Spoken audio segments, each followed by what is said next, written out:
Welcome to Lecture 3. Today we're finally going to start talking about differential privacy. Before we get to the definition of differential privacy, we're going to actually start with perhaps what can be considered the oldest differentially private algorithm, and that is randomized response. This algorithm was introduced by Warner in 1965, which significantly predates the notion of differential privacy. Start here. So, what is the setting of randomized response? The setting is the following. Let me give a motivation first, rather. Suppose you're the lecturer of a large class which has a very important exam, and you suspect a number of students in the class cheated, but you aren't really sure. How can you figure out what fraction of the students cheated? Naturally, you can't just ask the students, they won't tell you the truth in that case. Is there some way you can perhaps elicit them to reveal the truth? So that's kind of motivation. How many, or in fact, we'll look at what fraction of students cheated.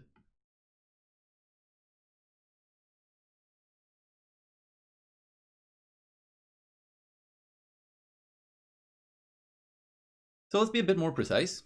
We're going to say that there's n people, n individuals, and user I, individual I,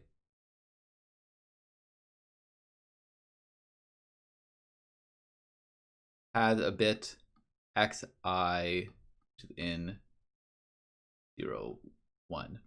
Each person has a private bit, which you can see with this type of motivation is, did you cheat on the test or not? So naturally, this is a private bit to the individual, and they want to make sure no one else learns the value of xi. It's a bit vague right now, but we'll get a bit more precise a bit later when we actually get more precise with the privacy notions that we're going to be looking at. Okay, so what do? Each individual, what they do is they generate a message yi, which depends on xi.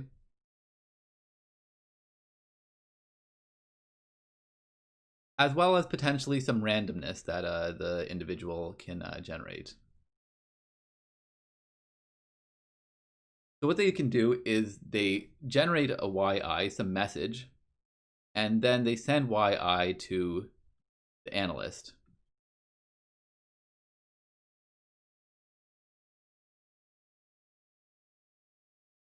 What is the analyst's goal? Like I said, they want to find out what fraction of the students cheated. So the goal of the analyst is to estimate E equals 1 over n times summation of the xi's. So their goal is to estimate this. All right, so how might they do this? What's a good protocol to tell to the users, the individuals, what are they going to do? Well, let's start with the first attempt, which is rather naive, and maybe you'll immediately see why this is no good. So this is the most stupid strategy possible. You just tell user I to set yi equal to xi. Let's actually write this a bit differently in a sort of foreshadowing way. We're going to set yi equal to xi with probability 1 and 1 minus xi with probability 0. So essentially all this says that user I will set their message yi to be equal to their true secret bit xi, and then send that to the analyst. So on one hand, this is going to be a great strategy. Why? Well, it's great because of the fact that what can the analyst compute? The analyst will compute p tilde, which is equal to 1 over n summation of yi. And then we have that, since this is the exact same as xi, we have that p tilde is equal to p. All I'm saying is that this will have perfect accuracy.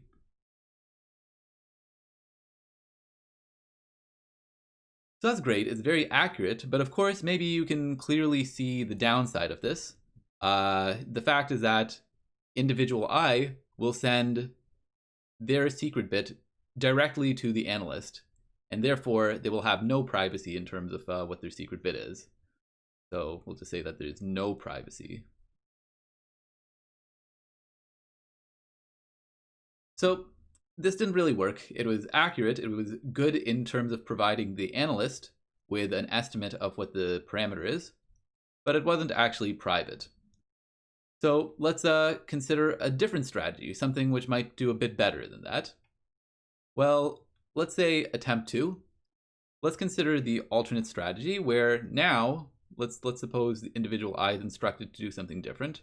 They're told to set yi in the following manner. They're going to send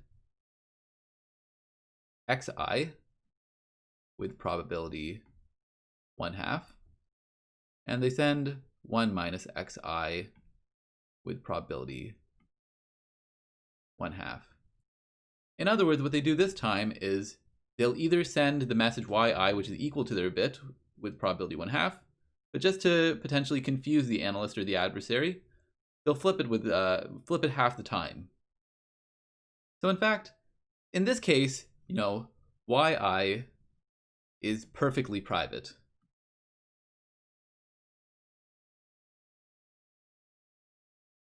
Why is it perfectly private? It's perfectly private because of the fact that, yi is totally independent of xi. You can see that it's equally likely to take the bits 1 or 0. They each happen with probability 1/2. So it doesn't depend on the input data at all. Therefore, the analyst will learn absolutely nothing about the individual's private bit xi. Of course, the fact that it's perfectly private, you might see the issue here. They'll lose all sorts of the analyst will get absolutely no information about what the xi's are, and then therefore they can't estimate anything about the true sum of the xi's, or rather the average of the xi's. So let's say they compute the tilde. Sorry, I guess I've been using the notation. E tilde. This will be equal to, let's say they use the estimate 1 over n summation of yi. Then we have that E tilde is going to be distributed as binomial n 1/2. In particular, this doesn't depend on p. There's absolutely no relationship between this and the true value p, which is the fraction of individuals who have bit 1. Okay, so now we've done two different, let me just highlight the fact that this has no accuracy. So we have two different strategies here now. There's one which is perfectly accurate and gives no privacy. And there's one which is perfectly private but gives no accuracy. So we kind of fell on both ends of the spectrum here. Now, the natural thing you might think is in order to interpolate between these two. Instead of, outputting xi with probability 1/2 or probability 1, let's output xi with something kind of biased towards outputting the truth, but not always outputting the truth. So this is what gives us the algorithm known as randomized response. So what they'll do is, this is parameterized by some parameter gamma, which is in the interval, say 0, 1/2. And what the user will do, each user is instructed to follow the following protocol. What they're going to do is set yi equal to xi with probability 1/2 plus gamma. So you can see for a gamma greater than 0, this will be biased towards outputting the right answer. And then 1 minus xi with probability, since they have to sum to 1, we're going to send it with probability 1/2 minus gamma. Good. So now, how private is this message yi with respect to the true message xi? We haven't developed the tools yet to really describe how to formally quantify how private this is going to be, but let's be a bit informal for now. Let's look at the two halves, the two extremes rather, first of all. So if gamma equals 1/2, then this is equal to attempt 1, where, we didn't have any sort of privacy, but we had perfect accuracy. And similarly, attempt 1, and similarly when gamma equals 0, this is attempt 2, where we had perfect privacy, but no accuracy. So what we're going to try to do is choose like a gamma somewhere in the middle, say like gamma equals 1/4. You'll see that this will output the truth with probability 3/4 and something wrong with probability 1/4. So this won't be as private, say at the temp 2, which gave absolutely no signal, but it'll at least be, it'll give some sort of plausible deniability. In particular, you know, if even if it comes up that they cheated, say that xi equals 1, or sorry, yi equals 1, then it could have been the case that they can claim that, oh, my bit was actually 0, this just came up with probability 1/4.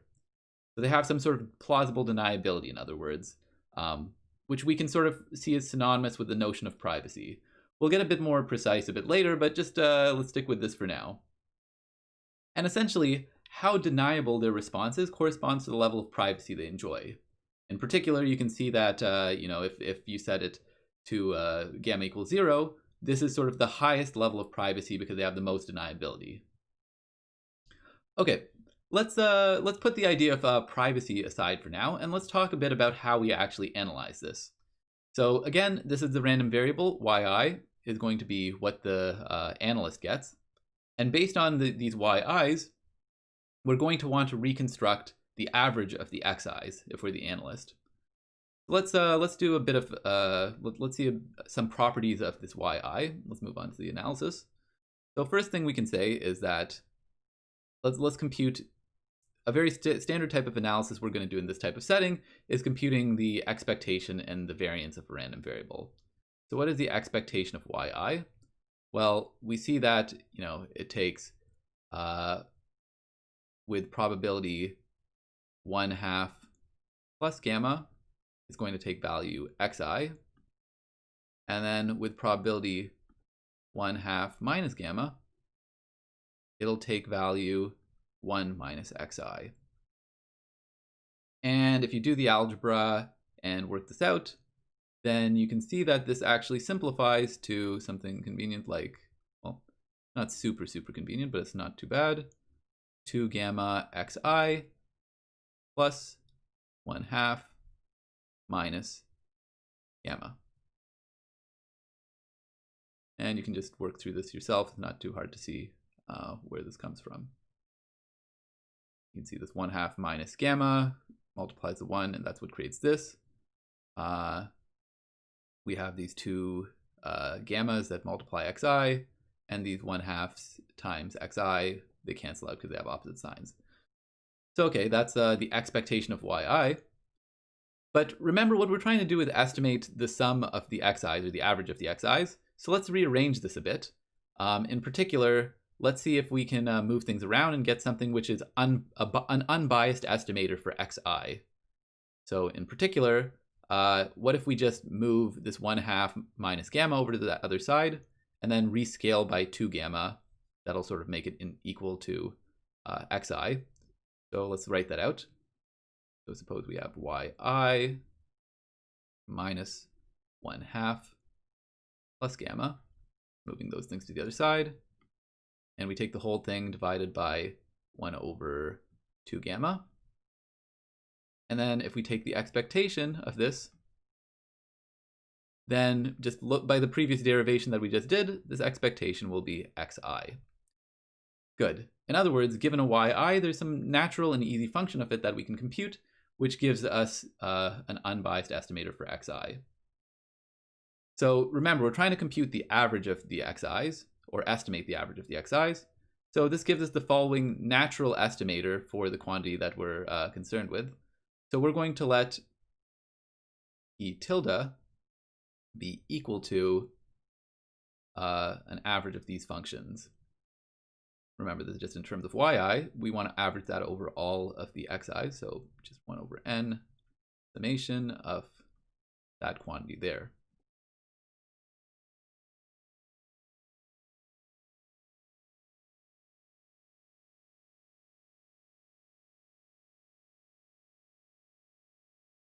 Sum is over I equals 1 to n. So okay, this is going to be our estimator. Let's see if we can analyze how accurate this is. So the first thing we can see immediately is that, the estimator is going to be unbiased. What do I mean by that? Well, let's look at what expectation of p tilde is. Well, the expectation of p tilde, by just linearity of expectations, is going to be 1 over n times the summation of expectations of this inside term. And that's equal to, just by the previous derivation, 1 over n summation of xi, which is equal to this parameter p. Sorry, not parameter, but this is sort of the empirical average. This is sort of just a definition. This will be an unbiased estimator for the value p. Good. So that's a good start. But what we really want to make sure is that this estimator does not vary a lot. It doesn't jump around a huge amount, and then therefore the error will be small. How do we do that? Well, the typical way of doing that is by analyzing the variance of the estimator. So the variance we can also estimate as follows. Not too bad. So the variance of this is equal to, just the variance of the overall quantity.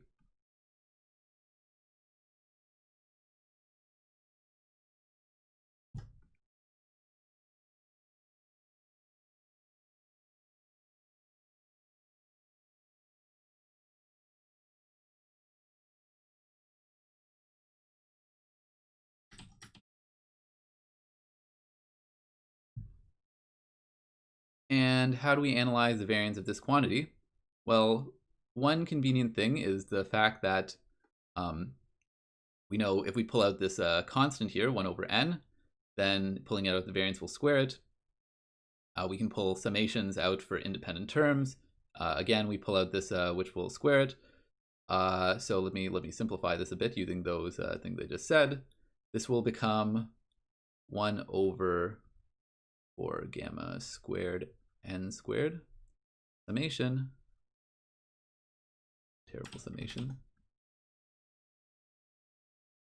times the variance of this inner term.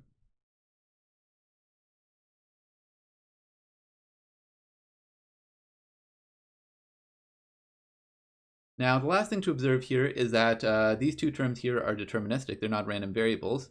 So the variance of this term, variance of yi minus 1/2 plus gamma, is equal to variance of yi. So in other words, we can just look at, we can sort of ignore these two terms in the variance calculation. And from here, all we have to note is the fact that yi is going to be a Bernoulli random variable. So yeah, yi is going to be Bernoulli with parameter, I guess, some parameter. But the point is that we have a simple formula for an upper bounding the variance of Bernoulli. If you have variance of Bernoulli p, then we know that this is equal to e times 1 minus p. Right? And in particular, this can be always upper bounded by 1/4. So all we do is just use this upper bound here. And so this is less than or equal to 1 over 4 gamma squared n squared times, we have a factor of n here because there's a summation, times 1 over 4 is equal to 1 over 16 gamma squared times n. Good. So this is an upper bound on the variance. Now with this upper bound on the variance and a bound on the expectation, all we have to do is use Chebyshev's inequality. Chebyshev's is like your bread and butter here. It essentially says that no random variable differs from its expectation by more than a constant number of standard deviations. So therefore, using this type of using this derivation, we can say that the error between the estimator, that is p tilde minus p, will be on the order of a constant number of standard deviations. So this we can say is O of 1 over gamma times square root n. Yeah, so that's the error we get from using randomized response. I'll note that this gives just sort of a constant probability bound, and if you want to get with high probability, this approach won't work. Chebyshev's doesn't really work well for that, but instead, you can use Chernoff bound. Will give you high probability, but we won't get into that. Just sort of, I claim that this can be done with high probability if you use the right type of analysis. Cool. So this is the error we have in our estimate of p tilde, or in our estimate of p rather, which is p tilde. I'll note that another way of saying this is if we suppose we want, an additive error of alpha, then we need n to be greater than or equal to like omega of 1 over gamma or alpha squared times gamma squared. This is sort of an equivalent way of phrasing this type of guarantee. Okay, so let's see if we can interpret how much this costs. Like what is this error? What is the sample complexity? Well, one thing to note is if we take n going to infinity, then this goes to 0. But how fast does it go to 0? We'll note that as gamma is closer and closer to 0, then in that case we have the problem that our error increases. So the closer gamma gets to 0, the larger an n we need. And this is kind of natural because why? How do we interpret gamma? Like I said, a smaller gamma corresponds to more privacy. So therefore, the more privacy you give, somehow you're going to need to increase the value of n, the amount of data you have. And again, we're still being a bit informal, but we'll get back to this when we talk about what privacy formally means here. Okay, so yeah, that's about it for randomized response for now. We've talked about the accuracy, and we've sort of informally reasoned that it gives us some notion of privacy. But if we want to get really honest about what type of honest and quantitative about what type of privacy it gives us, we're going to have to actually introduce the notion of differential privacy. We'll do that in the next segment.